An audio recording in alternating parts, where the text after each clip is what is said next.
Hello, I'm Evangelist Monte Jr. and part of our ministry, we have a Nehemiah ministry, and part of our ministry that God has allowed us to have is an antique Bible and biblical books collection. I'm holding in my hand one of those Bibles. This one is a 1637 King James Bible. It was printed, this is the second King James Bible printed, the second edition at Cambridge University. I love the look and just the style and design, the care that they put into the Bibles at that time to make sure that they really portrayed that they were indeed a treasure to have, a possession that every person would want. And we are thankful for the ministry that God has given to us as we have the collection that was collected by Dr. Jewel Smith and gave part of his collection to Brother John Sawyer.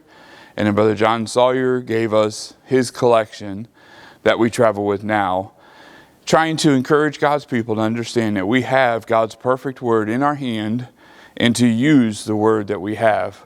Some of the collection that we have here on display this evening, and I will give some of the highlights here as I walk along. But what we have here begins with the Tyndale New Testament. The Tyndale is one that was relied on heavily by the King James translators, and it was a great step in getting the Word of God into our English language. We have several facsimile copies in our collection, and we have many original copies as well. And as I'll walk along, I'll give just a few of the highlights here.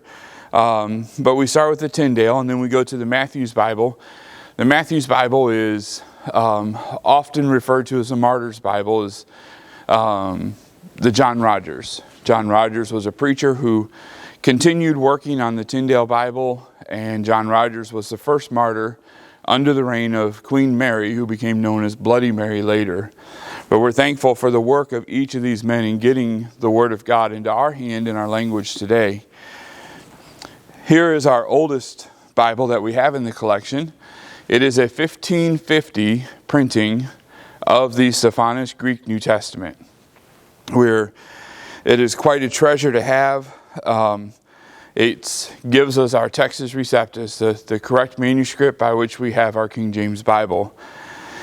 As we have several copies of some of the antique Martin Luther Bibles in German as well, which did play a large role in the translation for us today.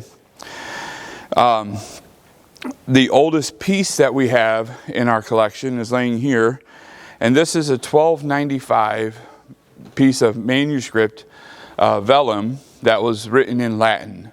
It was handwritten. It's a very small page, but it's been certified and set up. And this is, I said, it's a handwritten piece of manuscript from our Bible that was dated, it's from 1250 AD. Right beside it, we also have a Latin Bible from 1555.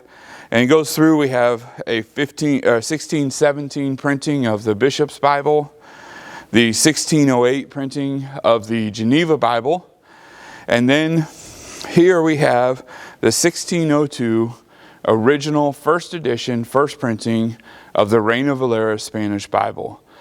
We are very thankful for that treasure as well. Behind it is the 1569 Biblia de Oso, or the very first Spanish Bible. Beside that, we have the 1630 Cambridge printed King James Bible, which I mentioned this was the 1637, and this has the original binding and cover and all.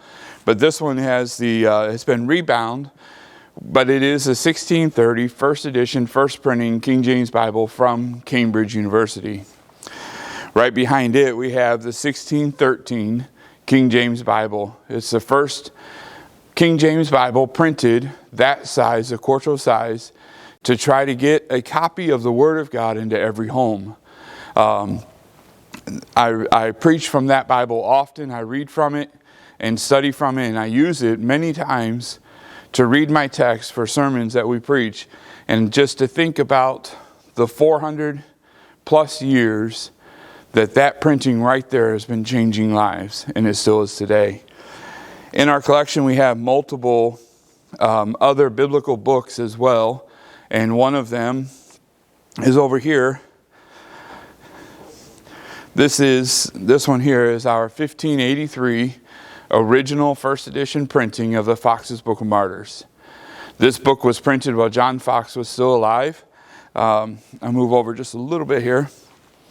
This was printed while John Fox was still alive, while folks were still being martyred for their faith. And we think about this printed 4 years before John Fox passed away. And the fact that at that time, most people, if they printed a book, they had to physically print it themselves and have a part in it. And just to know that John Fox could have handled that himself is just almost overwhelming at times.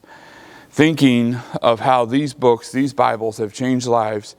But even just as important, today, the Word of God is still changing lives if we'll just hold on to it and live according to it. Again, I'm Evangelist Monte Jr., and we're thankful for this part of our ministry that God has allowed us to have with the antique Bibles and books. And we just want to encourage God's people to use the Word of God that we have in our hand, to trust it, to obey it, and to go forward in the strength that God gives us. Thank you.